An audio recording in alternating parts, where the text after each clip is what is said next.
Hello, welcome to my channel. Today we are going to read Princess Bedtime Stories.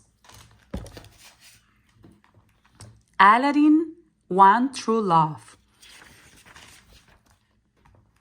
Aladdin, Princess Jasmine, and Jasmine's tiger Rajat were relaxing in the palace courtyard when they heard a familiar voice. "I'm back!"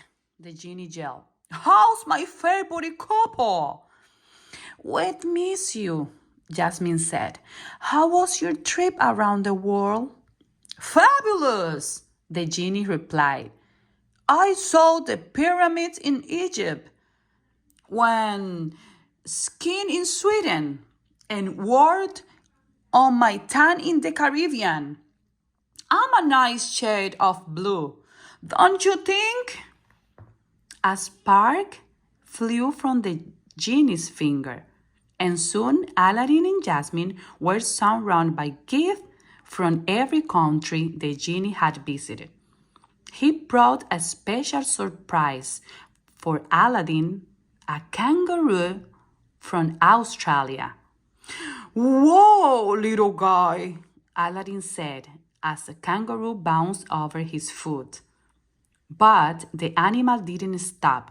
It kept hopping until it leaped over the palace wall.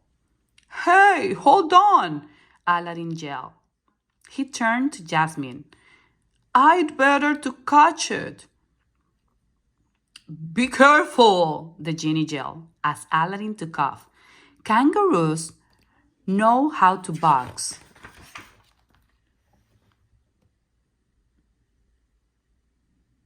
"Oh, Genie, it's good to have you back in Agrava," said Jasmine. Then she noticed that he looked a little sad. "What's the matter?" she asked. "You seem blue." "I've always been blue," he said with a grin. Then he got serious. "All the traveling was great, but I was a bit lonely," he said. "I wish I could find another genie to share my life with." Jasmine put her hand on the genie's shoulder. "I know how you feel," she said. "I went through a lot of sweethearts before I found my one true love." The princess began to tell the genie her story. "I told my father that I want to marry for love," Jasmine explained. "But the law said that I have to marry a prince, no matter what I said. My father wouldn't listen to me. He summoned every suitor he could find to come and court me."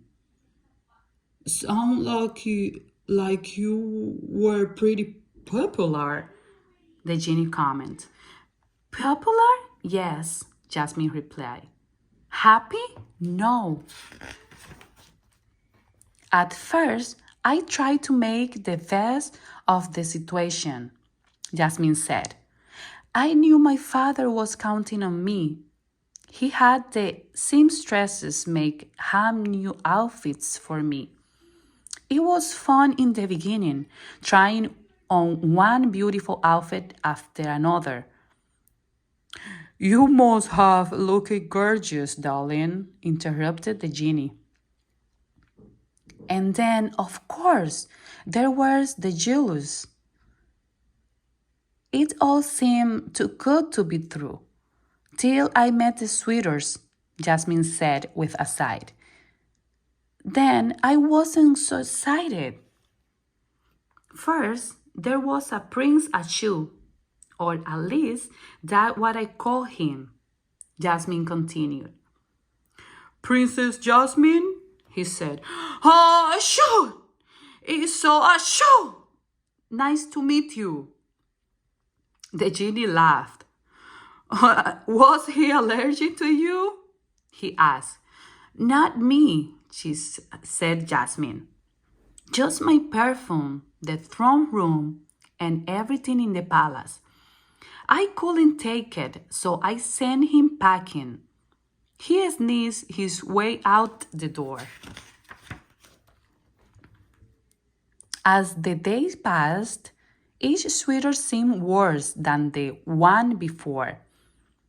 Jasmine said. Next was the one I called Princess Macho. The princess I marry will do all the cooking and cleaning, and whatever other housework is needed, he told me. I was shocked. You want me to wait on your hand or foot? I asked. It is important for me to relax, Prince Macho said. Oh, really? I said. It's important to me that my husband isn't living in the Stone Age. He stormed off. I was happy that he left. Wow, he sounds terrible, the genie said. I'm glad you got rid of him. Next was Prince Wishy-Washy, said Jasmine. I asked him what he liked to do. Whatever you like to do, princess, he replied. Sounds like a barrel of laughter, the genie said. Jasmine smiled. I asked him what he liked to eat. Whatever you eat, princess, he replied. So I decided to have a little fun. I told him we were having a roast and pitas and rat hummus for lunch. He turned green and left the room. Princess, I'm shocked, the genie said, laughing. She smiled at him impatiently. Well, at last, he made up his mind about something. I was very happy with his decision. Just when I almost lost hope, I met Aladdin, Jasmine said. He rescued me from an angry street vendor after I took an apple for a hungry child. Then, with your help, Genie, he turned himself into a prince and came to my balcony.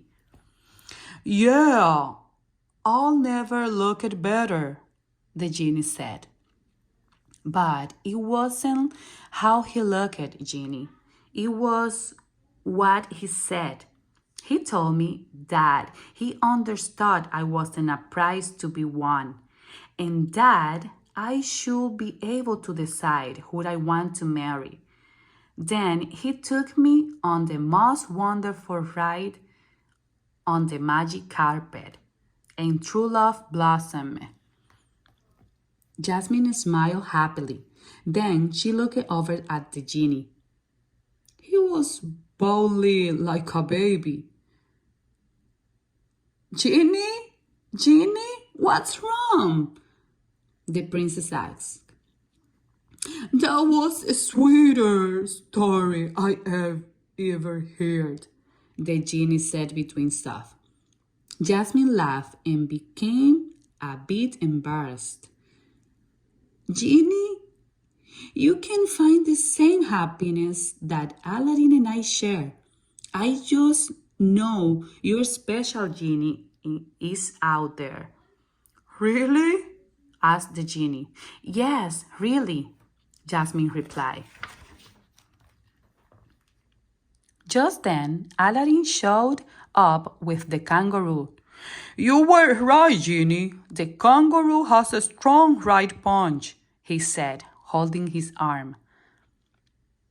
No time to talk, Al, said the genie, rushing past. I've got a genie to find, and not a thing to wear. What's with him? Aladdin asked Jasmine. He wants to have what we have, the princess replied with a smile. True love. Within a minute, the genie reappeared. he did a quick fashion show for Jasmine and Aladdin. Should I go for the handsome banker look?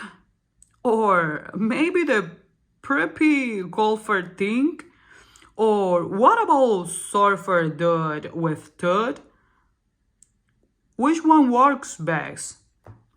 The genie asked.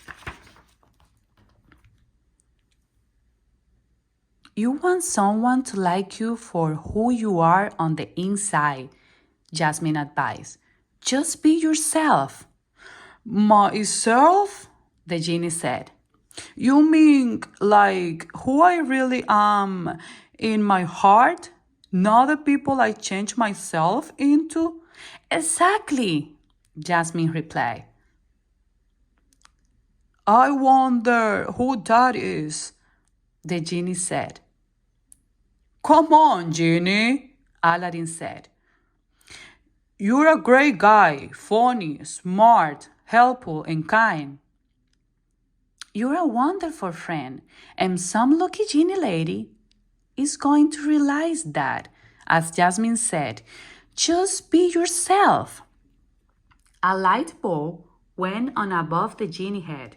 He looked at Jasmine and Aladdin. Presto, change all, he said, and the surfer cloth vanished. How do you like my new old look? It's perfect, Jasmine said warmly. Thanks, the genie said and took off. How about a ride on the magic carpet? Aladdin asked Jasmine. I'd love it, replied Jasmine. I was telling the genie about our first carpet ride. As Jasmine and Aladdin flew above Agrabah, the princess snuggled close to her husband. After a while, the mountain came into view. Suddenly, Jasmine spotted the blanket and food. Our unprepared picnic, she exclaimed. Do you like it? Aladdin asked. Like it? I love it. Oh, Aladdin, I'm so lucky to have you, Jasmine cried. Aladdin shook his head. No, I'm the lucky one. They smiled at each other.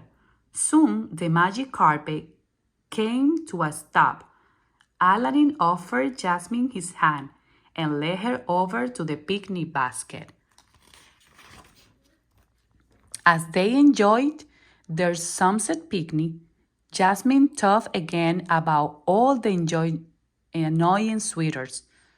Because of them, she really appreciated the love that she had finally found with Aladdin. And she knew the genie will find his own true love too. The end.